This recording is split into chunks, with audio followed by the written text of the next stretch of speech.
Hello everyone. So today we will see this question number 11. Question number 11 है in the figure 1 given below. O is the center of the circle. पहला diagram देखिए, ये वाला diagram. O यहाँ पर O centre दिया हुआ है. O is the center of the circle. फिर क्या कहा है कि एंगल COD is 40. तो यहाँ पर एंगल COD, ये जो एंगल है, ये एंगल बड़ा सा छोटा सा एंगल, ये 40 डिग्री है. Okay, angle COD is 40 and CBE 100. और एंगल CBE जो है, एंगल CBE, ये वाला जो एंगल है, ये एंगल दिया है 100 डिग्री. ओके, ये 100 डिग्री दिया है.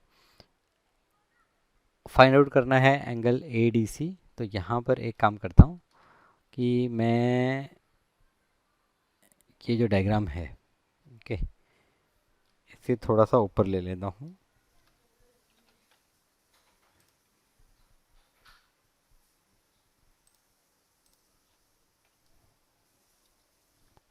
तो क्या प्रॉब्लम सॉल्व करते समय हम सबको अच्छा होगा. ये इसे यहाँ पर ले लेते हैं.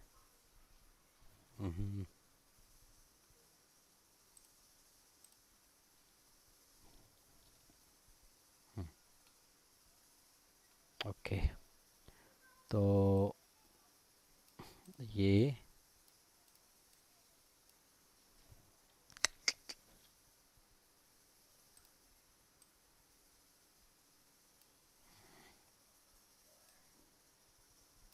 ठीक है. तो ये डायग्राम देखिए, ये यहाँ पर एंगल ADC फाइंड आउट करना है. Angle ADC. तो एंगल ADC फाइंड आउट करने के लिए अगर इसे मैं ऐसे ज्वाइन कर दूँ, ऐसे ज्वाइन कर दूँ, तो आपका ABCD ये एक साइक्लिक कोऑर्डिनेटर होगा.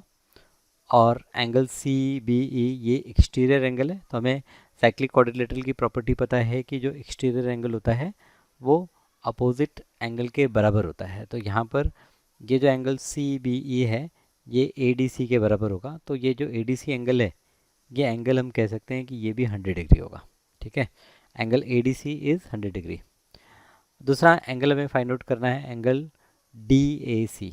ओके, सो एंगल DOC हमें 40 डिग्री दिया है. तो एंगल DAC हाफ होगा इसका. तो ये जो एंगल होगा ये 20 डिग्री होगा.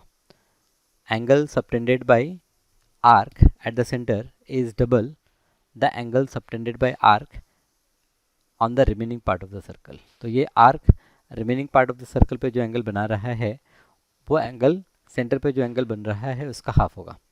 सो ये जो DAC है, DAC ये हमारा 20 डिग्री हो गया. थर्ड एंगल फाइंड आउट करना है ODA. सो ODA, अच्छा, यहाँ पर ये एंगल फाइंड आउट करना है. तो क्योंकि ये टोटल एंगल हमने फाइंड आउट कर लिया है 100 डिग्री. ओके, ये 100 डिग्री है. अगर ये एंगल ODC हमें मिल जाए तो हम फाइंड आउट कर लेंगे. तो यहाँ पर ट्रायंगल की अगर बात करें, ये मैं ट्रायंगल अलग से सेपरेटली ड्रॉ कर देता हूँ. ये मान लीजिए O है, D है और C है. यहाँ पर ये एंगल हमें दिया है 40 डिग्री. और ये रेडियस है, ये भी रेडियस है. तो रेडियस जो होते हैं इक्वल होते हैं, इक्वल होंगे, लेंथ में इक्वल होंगे, तो इनके अपोजिट एंगल भी इक्वल हो जाएंगे. ये एंगल x, ये एंगल x. अब आपका x प्लस एक्स 2x हो गया. 2x प्लस 40, ये दोनों को ऐड किया तो कितना मिलेगा हमें? 180. सो 2x की वैल्यू जो होगी वो 180 माइनस 40 इज़ 140. सो यहाँ पर x की जो वैल्यू होगी वो हो जाएगी 70 degree. So value of this x is 70 degree. x की वैल्यू हो गई 70 डिग्री. तो ये जो टोटल एंगल ADC है, टोटल एंगल ADC ये हमारा 100 डिग्री है. और एंगल ODC जो हमने फाइंड आउट किया, ODC ये हमारा 70 डिग्री है. अब हमें फाइंड आउट करना है ODA. तो एंगल ODA जो है, ODA ये क्या है? ये एंगल आप देखिए ADC माइनस एंगल ODC. ठीक है, ADC 100 और ODC 70. तो ये angle 100 degree minus 70 degree is equals to 100 minus 70 कितना हो गया? 30 डिग्री. सो जो ODA है, ODA is what? It is 30 degree, right. तो यहाँ पर ये जो एंगल ODA है ये हमारा हो गया 30 डिग्री। और OCA, अगर OCA की बात करें, ये एंगल की बात करें, तो ये क्योंकि ये एंगल टोटल 70 डिग्री है, यहाँ पर हमने फाइंड आउट किया 70। क्या करें,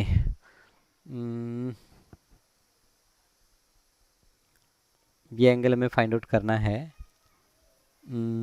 कैसे कैसे कैसे निकालें हैं,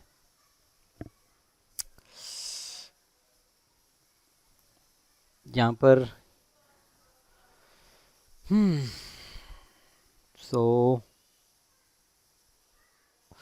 मुझे यहाँ पर ये पूरा एंगल 70 डिग्री तो पता है, ठीक है। अच्छा, वेरी गुड, हम एक काम कर सकते हैं, चलिए ये सब मैं रब कर देता हूँ। ये सब तो आपने फाइंड आउट कर लिया, इसे हटा देते हैं।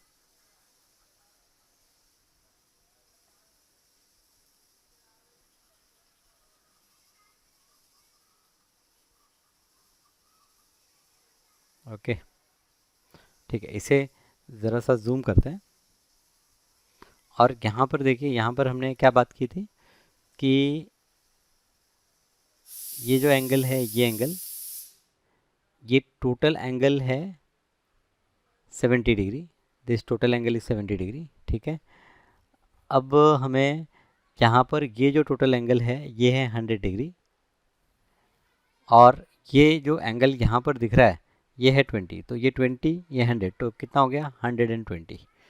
तो एंगल DCA की अगर हम बात करें, एंगल DCA, तो एंगल DCA अगर आप देखें, एंगल DCA ये 20, ये 100, 120, सो रिमेनिंग एंगल कितना 60, क्योंकि तीनों एंगल का एडिशन 180 होता है, तो ये एंगल हो गया आपका 60। सो DCA 60। अब OCA की अगर बात करें, क्योंकि ये पूरा एंगल DCO जो है वो 70 डिग्री है, उसमें से ये एंगल आपका 60 डिग्री निकल गया, तो बचा कितना 10 डिग्री बचा, तो यहाँ पर OCA जो है ये हमारा हो जाएगा 10 डिग्री, ठीक है। समझ में आ रहा है क्या किया हमने? तो यहाँ पर हमने क्या किया, हमें एंगल OCA फाइंड आउट करना था, तो एंगल OCA जो है this is equals to angle OCD minus angle ACD, ठीक है। OCD में से ACD माइनस कर दिया, तो यहाँ पर OCD जो है, OCD ये हमारा 70 डिग्री है, माइनस ACD हमने फाइंड आउट किया 60 डिग्री, तो ये रिमेनिंग एंगल 10 डिग्री हो गया। तो पहले आपको ACD फाइंड आउट करना होगा, और ACD फाइंड आउट करने के लिए हम ट्राइंगल ACD कंसिडर करेंगे, जिसमें एंगल A 20, एंगल D 100, तो remaining angle 60 degree. Sum of 3 angles of triangle की प्रॉपर्टी को यूज़ करके ये हम फाइंड आउट कर सकते हैं। कहाँ गए हम प्रॉब्लम पे? ओहो, बहुत पीछे चले गए। सो ये 10th प्रॉब्लम हमने सॉल्व किया, राइट। 10th तो लास्ट लेक्चर में हो गया था। 11th प्रॉब्लम सॉल्व किया, अभी हमने जो प्रॉब्लम देखा ये 11th प्रॉब्लम हमने डिस्कस किया, 11th प्रॉब्लम आपने सॉल्व किया। अब 12th प्रॉब्लम की 11th में एक और पार्ट है, बी पार्ट, ओके। तो बी पार्ट की बात कर लेते हैं। तो बी पार्ट की बात करने के पहले ये जो पार्ट है इससे बेटर हम यहाँ से हटा देते हैं, तो ये पार्ट को हटा देते हैं, ठीक है। और बी पार्ट पे कॉन्सेंट्रेट करते हैं। बी पार्ट में दिया है कि in the figure given below angle O is the centre of the circle, ठीक है। एंगल BAD यहाँ पर ये 75 दिया है, BC इक्वल टू CD ये भी दिया हुआ है, और फाइंड आउट करना है, फाइंड आउट करना है, अच्छा यहाँ पर ओके, तो यहाँ पर फाइंड आउट करना है एंगल BOD। सो BOD की अगर हम बात करें तो एंगल BOD, देखिए ये आर्क जो BCD है रिमेनिंग पार्ट पे 75 डिग्री एंगल फॉर्म कर रहा है, तो BOD जो होगा ये इसका डबल होगा, 75 का डबल 150 डिग्री। तो ये पहला आपने फाइंड आउट कर लिया, ये जो एंगल है टोटल एंगल ये है 150 डिग्री, ठीक है। फिर BCD फाइंड आउट करना है, एंगल BCD ये एंगल फाइंड आउट करना है। तो यहाँ पर ABCD ये साइक्लिक क्वाड्रिलेटरल है, तो आपका जो 75 डिग्री है और आपका जो एंगल सी है दोनों का सम 180 डिग्री होगा। तो देयरफॉर ये जो एंगल सी है ये आपका हो जाएगा 180 degree minus 75 degree is equals to 105 degree. तो यहाँ पर ये एंगल हो गया आपका 105 डिग्री। ओके, सो BCD जो है BCD एंगल ये हो गया हमारा 105 डिग्री। अब BOC की बात करें, BOC। अच्छा, तो BOC के लिए हमें क्या करना होगा, ये इसको हटा देते हैं यहाँ से। आपको पता है टोटल 150 है। यहाँ पर हम O और C को ज्वाइन कर लेते हैं। तो O और C को जब आप ज्वाइन करेंगे तो यहाँ पर देखिए, क्योंकि BC कॉर्ड और CD कॉर्ड इक्वल है लेंथ में, तो इनका जो सेंटर पे एंगल बनेगा वो भी तो इक्वल होगा। तो ये एंगल मैं अगर x मानूँ तो ये एंगल भी x होगा। और यहाँ पर ये जो x प्लस x 2x हो रहा है, ये दोनों का एडिशन हमने देखा 150 डिग्री। तो देयरफॉर 2x हमारा 150, तो x की वैल्यू कितनी हो जाएगी 75। सो देयरफॉर ये जो एंगल x है ये 75 और एंगल x क्या है BOC। तो एंगल BOC जो है ये हो गया आपका 75 डिग्री। और लास्ट एंगल है OBD। सो OBD। अच्छा, तो यहाँ पर मुझे इसे ज्वाइंट करना पड़ेगा। अब फिर मैं इसको हटा देता हूँ। ओके, तो हर प्रॉब्लम के लिए थोड़ा सा हम वापस से डायग्राम को कंसिडर कर लेंगे। तो यहाँ पर ये डायग्राम में ये सेंटर एंगल तो आपका 150 हो गया।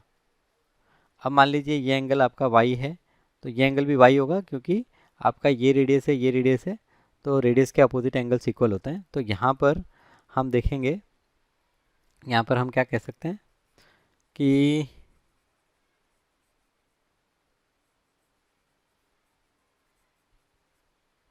एंगल y, यहाँ पर हम कह सकते हैं कि 150 डिग्री प्लस यहाँ पर ये y प्लस ये y इज इक्वल्स टू, ये तीनों का एडिशन कितना हो जाएगा 180। सो देयरफॉर ये जो 2y है it is 180 degree minus 150 degree is equals to ये 30 डिग्री। तो आपका जो 2y है 30 डिग्री, देयरफॉर y की value 30 degree divide by 2 is equals to ये 15 डिग्री। तो हमारा y 15 डिग्री मतलब एंगल जो BOD है OBD ये जो एंगल है ये एंगल हमारा कितना हो गया, ये एंगल हो गया हमारा 15 degree. Okay, so angle BOD ये आपका 150, एंगल BCD ये हमने देखा ये 105 डिग्री, यहाँ पर ये 105 डिग्री। फिर हमने BOC फाइंड आउट किया, एंगल BOC ये हमने फाइंड आउट किया, तो ये 75 डिग्री, क्योंकि ये कॉर्ड इक्वल है तो सेंटर पे एंगल्स इक्वल सब्टेंड करेंगे। और angle OBD, so angle OBD ये हमने फाइंड आउट किया, ये हमें आ गया 15 डिग्री। ओके, तो प्रॉब्लम थोड़े से डिफ़िकल्ट हैं। ओके, राइट, तो आपने इसके पहले के सारे प्रॉब्लम बहुत अच्छे से किए हैं, तो ही ये प्रॉब्लम्स को आप ट्राई कीजिए। ओके, सही है। तो यहाँ पर देखिए, ये पहले जो पार्ट था, फर्स्ट पार्ट था, उसका सॉल्यूशन यहाँ पर किया हुआ है। फर्स्ट पार्ट का सॉल्यूशन ये क्या है बीच में। ओके, फर्स्ट पार्ट का सॉल्यूशन किया है और फिर यहाँ पर ये सारी चीज़ें फाइंड आउट की हैं। 4 एंगल थे, चारों एंगल फाइंड आउट किए हैं। फिर ये बी पार्ट है और बी पार्ट का यहाँ पर ये सॉल्यूशन यहाँ पर इन्होंने दिया हुआ है। तो जो हमने लिखा है वैसा ही है, लेकिन अगर आपको यहाँ पर सॉल्यूशन देखना है तो आप थोड़ा थोड़ा करके पॉज करके बीच में देख सकते हैं। मैं वापस से ये ए पार्ट को भी दिखा देता हूँ। तो यहाँ पर ये फर्स्ट आप देख लीजिए। तो डायग्राम बना के आप जब सॉल्व करने लगेंगे तो इसका आपको यूज़ मिलेगा। ओके, फिर ऐसे ये फर्स्ट पार्ट सेकंड पार्ट यहाँ पर सॉल्व किया, थर्ड एंगल इन्होंने यहाँ पर सॉल्व किया और फोर्थ एंगल ये सॉल्व किया इन्होंने। राइट, ठीक है, चलिए अब आगे बढ़ते हैं। Problem number 12। प्रॉब्लम नंबर 12 में इन्होंने क्या कहा है कि in the given figure O is the centre, O is the centre of the circle, AOE is the diameter, AOE ये डायमीटर है, diameter of the semicircle ABCDE। Okay, if AB is equals to BC, यहाँ पर ये देखिए AB और BC congruent दिया हुआ है, और एंगल AEC, तो AEC, अच्छा यहाँ से ये ज्वाइंट किया है, ये कुछ प्रिंटिंग मिस्टेक है, यहाँ से आपको ज्वाइंट करना है ये। तो एंगल AEC ये एंगल हमें दिया है 50 डिग्री, और फाइंड आउट करने के लिए कहा है कि फाइंड आउट करिए एंगल CBE। ये एंगल हमें फाइंड आउट करना है। ओके, ये एंगल फाइंड आउट करना है। फिर CDE, यहाँ पर ये एंगल हमें फाइंड आउट करना है, C D E find out करना है। फिर उसके बाद हमें angle A O B find out करना है। तो ए ओ बी ये वाला एंगल, सेंटर पे जो एंगल बन रहा है, ये एंगल हमें फाइंड आउट करना है। ओके, तो ये सेंटर पे एंगल जो बन रहा है ये तो ये फाइंड आउट करना है। तो यहाँ पर अच्छा एक और चीज़ है कि प्रूफ करना है कि ये जो ओ बी है और ये जो ई सी है ये एक दूसरे के पैरेलल भी है। तो ये भी हमें प्रूफ करना है कि ये एक दूसरे के parallel. Okay, so parallel proof करने के लिए करस्पॉन्डिंग एंगल थ्योरम भी हम यूज़ कर सकते हैं। सो यहाँ पर पहले एंगल सी बी ई की बात करते हैं, ये एंगल की बात करते हैं। तो यहाँ पर ए ई सी बी ये जो क्वाड्रिलेटरल हम देख रहे हैं, ये क्वाड्रिलेटरल एक साइक्लिक क्वाड्रिलेटरल है क्योंकि इनके जो वर्टेक्स हैं A B C D, A B C E, ये सर्कल पर लाई करते हैं। तो होगा क्या कि एंगल ए बी सी, यहाँ पर हम कह सकते हैं कि एंगल, यहाँ पर लिखते हैं एंगल ए बी सी और एंगल ए ई सी, इनको ऐड करेंगे तो 180 डिग्री मिलेगा क्योंकि साइक्लिक क्वाड्रिलेटरल के अपोजिट एंगल सप्लीमेंट्री होते हैं। ए ई सी की वैल्यू 50 डिग्री है। सो यहाँ पर ये जो एंगल ए बी सी है प्लस 50 डिग्री इज़ 180। सो आपको एंगल ए बी सी मिल गया, ए बी सी मिल गया 130 डिग्री। 180 माइनस 50 130।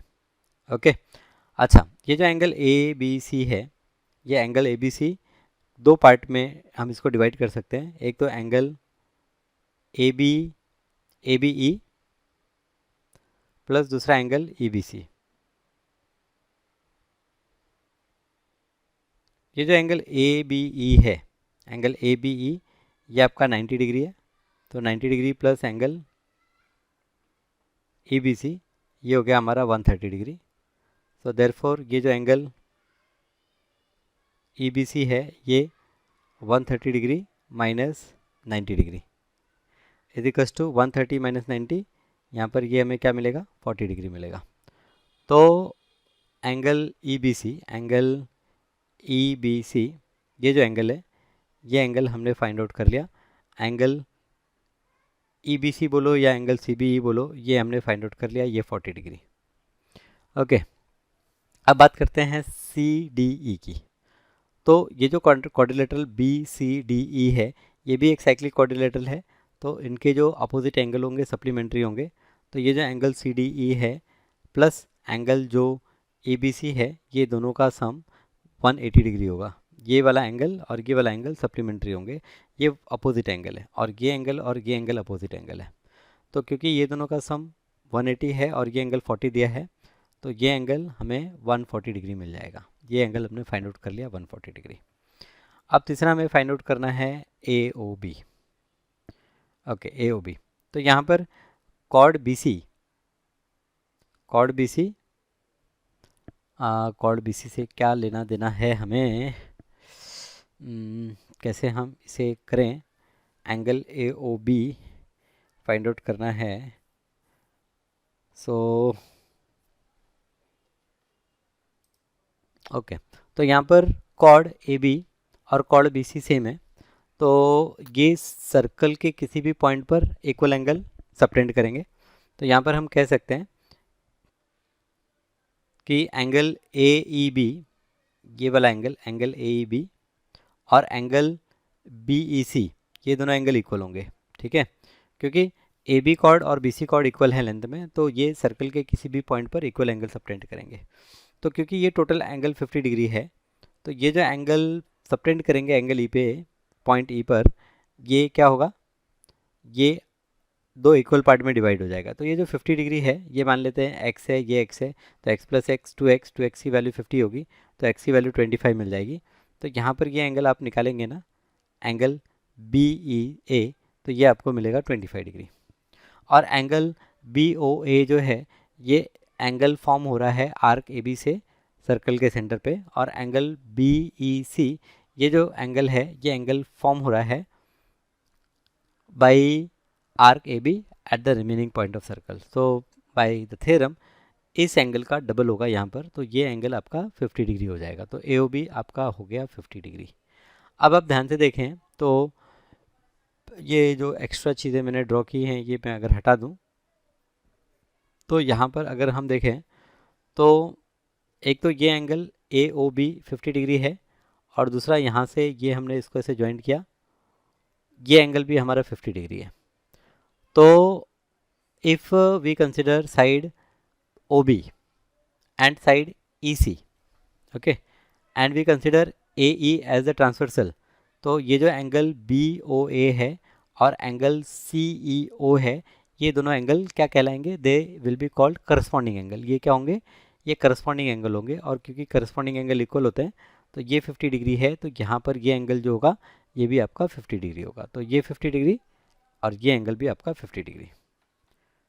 ओके, सो ये हमने एंगल AOB फाइंड आउट किया, angle AOB 50 degree, right.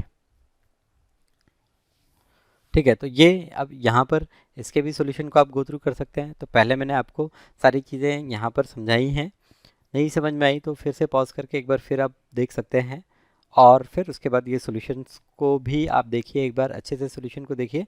Problems are really really tough, तो यहाँ पर आपको थोड़ा तो एक्स्ट्रा एफर्ट लगाना ही पड़ेगा प्रॉब्लम्स को समझने के लिए।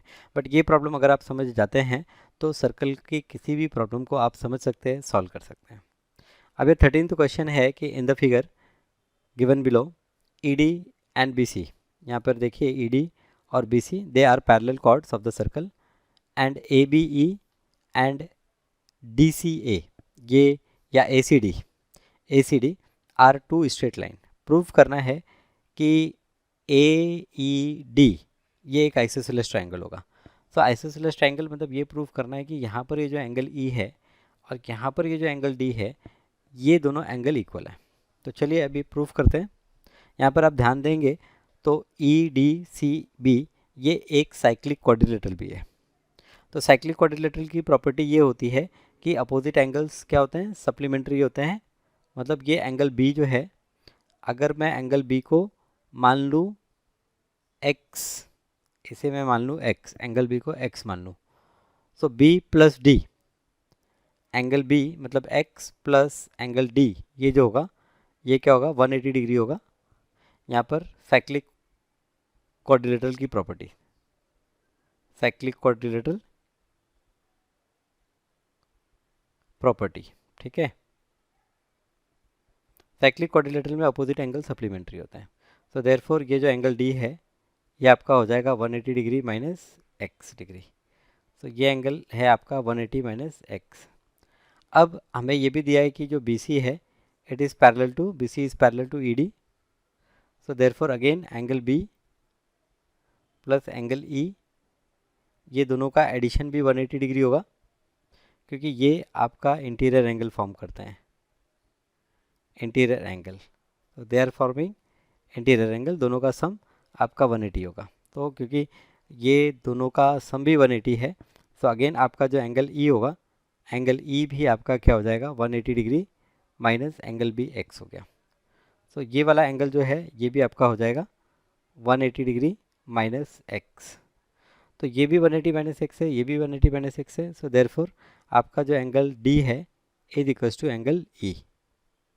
और ये दोनों एंगल अगर इक्वल है तो जो आपका ट्रायंगल ADE है, ये जो ट्रायंगल ADE है ये क्या हो जाएगा? ये आइसोसेलेस ट्रायंगल हो जाएगा, क्योंकि दो इक्वल एंगल्स के अपोजिट साइड जो होते हैं वो भी इक्वल होते हैं लेंथ में।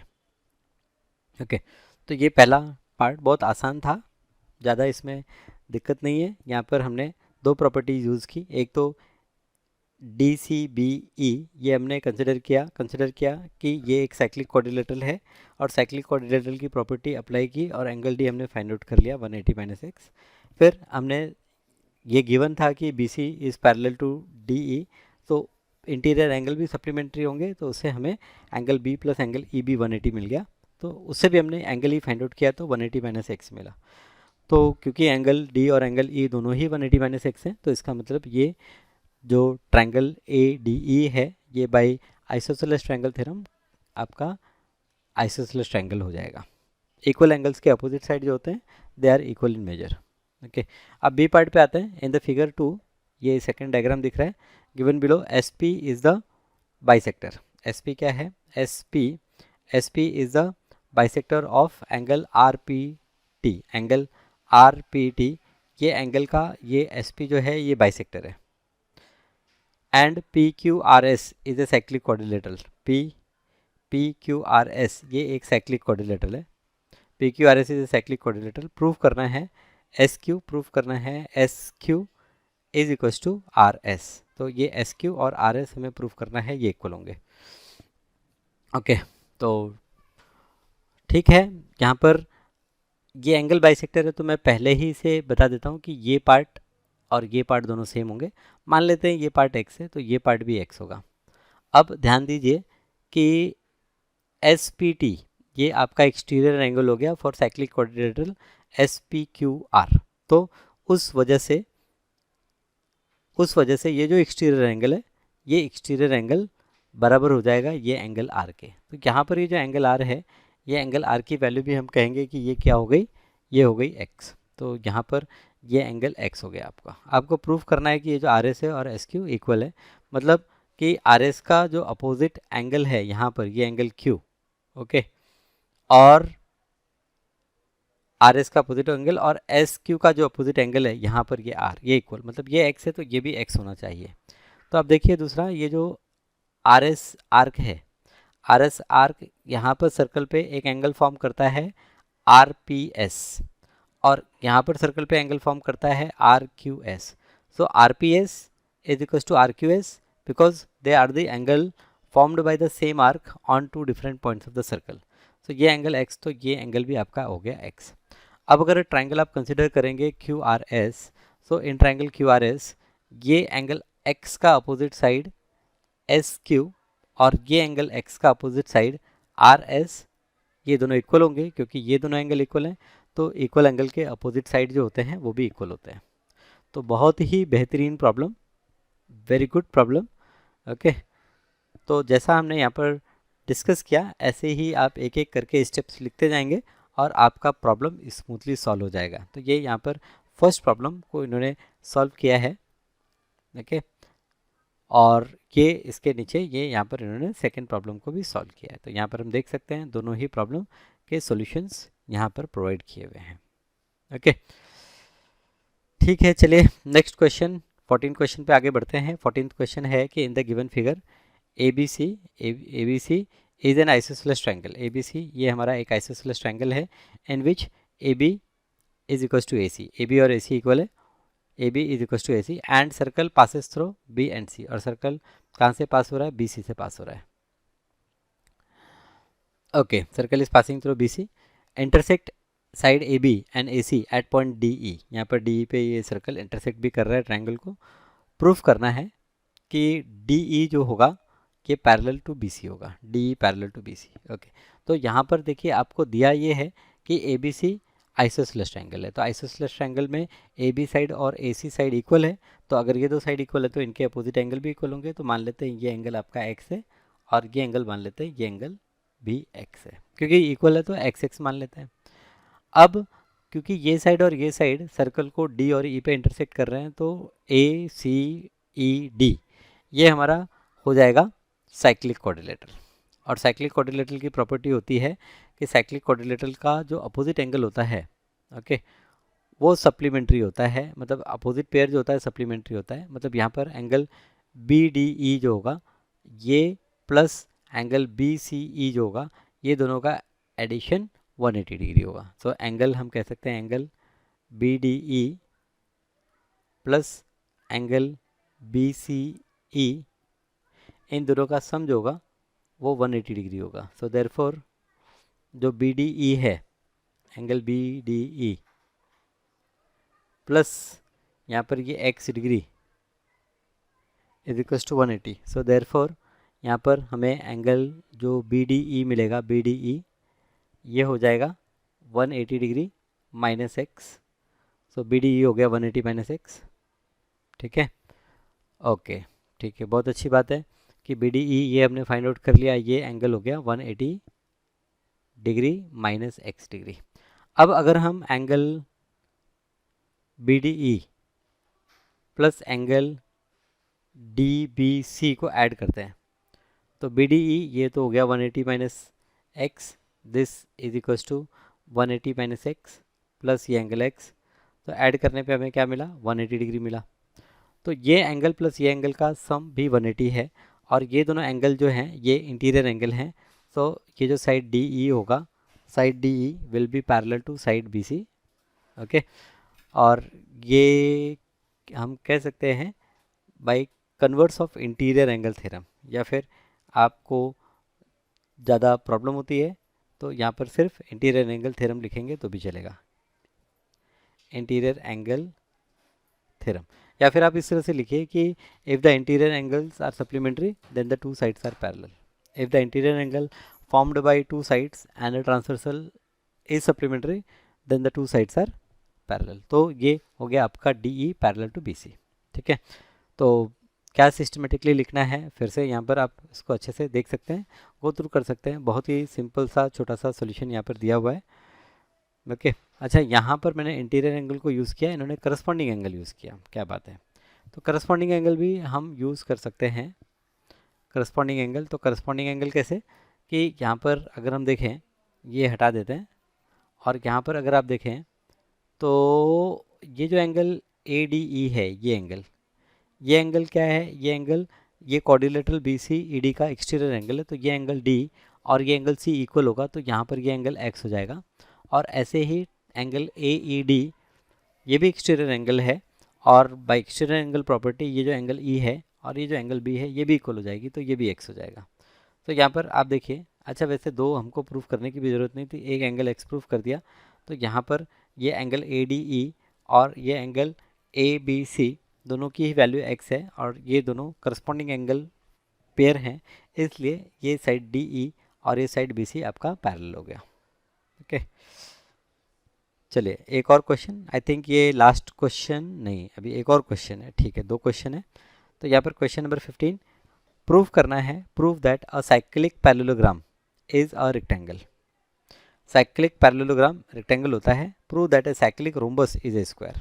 दो चीज़ें, एक तो साइक्लिक पैरेललोग्राम रेक्टेंगल प्रूफ करना है। तो चलिए, ये एक साइक्लिक पैरेललोग्राम हमने ले लिया। पैरेललोग्राम की प्रॉपर्टी होती है opposite sides are parallel and opposite angles are equal. तो यहाँ पर ये एंगल ए, ये एंगल ए और ये एंगल सी, ये दोनों इक्वल होंगे, दोनों मान लेते हैं एक्स एक्स है। लेकिन क्योंकि ए बी सी डी ये एक साइक्लिक क्वाड्रिलेटरल भी है, तो दोनों का जो सम होगा दैट इज़ 2x, ये सप्लीमेंट्री होगा, 180 डिग्री होगा, और इससे हमें x की वैल्यू मिल जाती है 90 डिग्री। तो ये 90 डिग्री, ये 90 डिग्री, तो पैरेललोग्राम में अगर कोई एक एंगल 90 डिग्री मिलेगा तो बाकी सारे एंगल भी 90 डिग्री हो जाते हैं। इसलिए ये जो ए बी सी डी है इसके सारे एंगल 90 डिग्री हैं, और सारे एंगल 90 डिग्री हैं, तो हम ए बी सी डी को क्या कहेंगे, एक रेक्टेंगल कहेंगे। इसी तरह से रोम्बस के केस में क्योंकि सारे साइड इक्वल होते हैं, वो पैरेललोग्राम की प्रॉपर्टी भी प्रूफ सेटिस्फाई करते हैं। अगेन उसमें भी हम इसी तरह से शो करेंगे, each angle is 90 degree. So in rhombus if one angle is 90 degree, all the angles are 90 degree and rhombus will become a square. तो रोम्बस स्क्वायर हो जाएगा, ये आप बड़ी ही आसानी से प्रूफ कर पाएंगे। ओके, चलिए फिर अब ये last question, in the given figure chord A B, देखिए chord A B and C D of the circle are produced to meet at point O, ठीक है। Prove that triangle O D B ये triangle and O A C ये triangle ये similar है, ये हमें proof करना है, ठीक है। तो आसान है, बहुत आसान है। अभी देखिए इसके पहले हमने प्रूफ किया था कि यहाँ पर ये साइक्लिक क्वाड्रिलेटरल में एक्सटीरियर एंगल अगर प्रॉपर्टी यूज़ करते हैं हम, तो हम ये प्रूफ कर पाएंगे कि ये जो एंगल है, ये एंगल मान लें x है, तो यहाँ पर ये एंगल क्या होगा, x होगा। और ये एंगल अगर हम मान लें y है, तो यहाँ पर ये एंगल क्या होगा, y होगा। सो ट्राइंगल यहाँ पर ओ डी बी ये सिमिलर हो जाएगा ट्राइंगल ओ ए सी के, ठीक है। तो हो गया, ट्राइंगल सिमिलर प्रूफ कर लिया। O D B similar to triangle O A C by angle criteria, दो एंगल काफ़ी है प्रूफ करने के लिए। अब यहाँ पर ये दिया है कि given C D is 2, so C D ये वैल्यू 2 है, डी ओ वैल्यू ये 6 है, तो ये 2 है, ये 6 है, तो ये पूरी वैल्यू जो सी ओ होगी, सी ओ का वैल्यू कितना हो जाएगा, सी ओ ये आपका 8 हो जाएगा, 8 centimetre. B O, B O ये हमें दिया है 3 सेंटीमीटर और हमें ए बी की वैल्यू फाइंड आउट करनी है। तो क्योंकि ट्राइंगल सिमिलर है, ये दोनों ट्राइंगल सिमिलर हैं, तो करस्पॉन्डिंग साइड की अगर हम बात करें, जैसे ओ डी अपॉन ओ ए की बात करें, O D upon O A is equals to, यहाँ पर ये बराबर होगा O B upon O C. Okay, so O D की वैल्यू 6 अपॉन ओ ए की वैल्यू अननोन है, is equals to O B की वैल्यू 3 अपॉन ओ सी की वैल्यू 6 + 2 8 है। सो देयरफॉर यहाँ पर क्रॉस मल्टीप्लाई करेंगे तो 3 times O A is equals to 6 into 8। So from here O A की वैल्यू हम फाइंड आउट करेंगे, तो 6 into 8 divide by 3 is equals to 3 one ज़ा 3 टू ज़ा एंड 8 टू ज़ा कितना, 8 टू ज़ा 16। तो ओ ए की जो वैल्यू है, ओ ए की वैल्यू 16। नाउ 16 में ये इतना पार्ट 3 है, तो 16 में इतना पार्ट 3 निकाल दिया, तो जो रिमेनिंग पार्ट है 13, तो ए बी आपका 13 होगा, लेकिन ए बी 13 ये कुछ ज़्यादा ही लग रहा है, बट ठीक है, ए बी की वैल्यू कितनी होगी, 13 होगी, ये हमने फाइंड आउट कर लिया, ये 13 है। चलिए देख लेते हैं यहाँ पर इन्होंने कितना लेंथ फाइंड आउट किया है। देखिए यहाँ पर भी 13 ही फाइंड आउट किया है। कैसे किया है ये आप देखिएगा, बाद में देखिएगा क्या किया है इन्होंने। ओके, यहाँ पर हम डायग्राम में डिस्कस कर रहे हैं। फिर दूसरा इन्होंने बोला है कि हमें quadrilateral C A B D, ये जो quadrilateral C A B D है और ट्रायंगल ओ ए सी जो है, ट्रायंगल ओ ए सी, ये ट्रायंगल, इनका रेशियो निकालना है। तो यहाँ पर अगर हम triangle O D B divide by triangle area की बात कर रहे हैं, area of triangle O D B upon area of triangle O A C, अगर ये हम फाइंड आउट करें, क्योंकि ये दोनों ट्रायंगल सिमिलर हैं, तो इनके एरिया का जो रेशियो होता है ये करस्पॉन्डिंग साइड्स के रेशियो के स्क्वायर के बराबर होता है। मतलब ये बराबर हो जाएगा O B square upon O C square. So O B की वैल्यू यहाँ पर ओ बी 3, तो ये हो गया 3 स्क्वायर अपॉन ओ सी की वैल्यू 8, तो ये हो गया 8 स्क्वायर। तो ये जो एरिया है, ये एरिया 9/64, ये जो एरिया है 9 क्या हो गई, 64 हो गई। तो यहाँ पर हम कह सकते हैं कि therefore area of triangle O D B into 64 is equals to area of triangle O A C into 9। Okay, अब ये जो ओ ए सी एरिया है, इसको हम दो पार्ट में डिवाइड कर सकते हैं।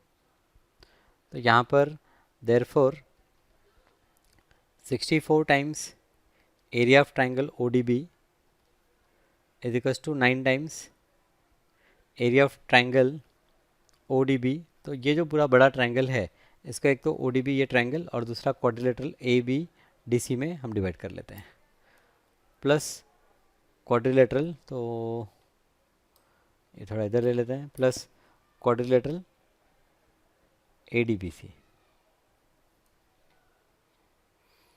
Okay, A B D C, A B D C, अच्छा ये थोड़ा नेमिंग में गड़बड़ किया, ए बी डी सी। तो देखिए यहाँ पर ओ डी बी यहाँ पर भी है, यहाँ पर भी है, तो ये 9 टाइम्स है, लेफ्ट में ले लेते हैं। So therefore 64 times area of triangle O D B minus 9 times area of triangle O D B. अच्छा, यहाँ पर हमें रेशियो निकालना है, ओ ए सी के साथ निकालना है। ओहो, ओ ए सी के साथ निकालना है, तो ओ ए सी के साथ निकालना है। तो यहाँ पर ऐसा लिखने से अच्छा ये होता, ये हटा देते हैं हम, ये नहीं लिखते हैं, इसकी जगह पर हम क्या करते हैं, ये जो ओ डी बी ट्रायंगल दिख रहा है, ओ डी बी, इसे हम क्या लिख सकते हैं, इसे हम लिख सकते हैं, ये पहली बात तो 64 टाइम्स एरिया ऑफ, ये जो ODB है, ODB को हम लिख सकते हैं ट्रायंगल OAC माइनस, अच्छा 60, तो यहाँ पर ये एक बड़ा सा ब्रैकेट ले लेते हैं, minus area of quadrilateral ABDC, and ये जो बराबर होगा, ये बराबर हो जाएगा 9 times area of triangle OAC के बराबर हो जाएगा। Okay, so therefore 64 times area of triangle OAC minus 64 times area of quadrilateral ABDC is equals to 9 times, क्या किया मैंने, हाँ ये डिस्ट्रीब्यूट किया, is equals to 9 times area of triangle OAC। तो एक काम करते हैं, 9 टाइम्स एरिया को लेफ्ट में ले लेते हैं और 64 एरिया को राइट में ले लेते हैं।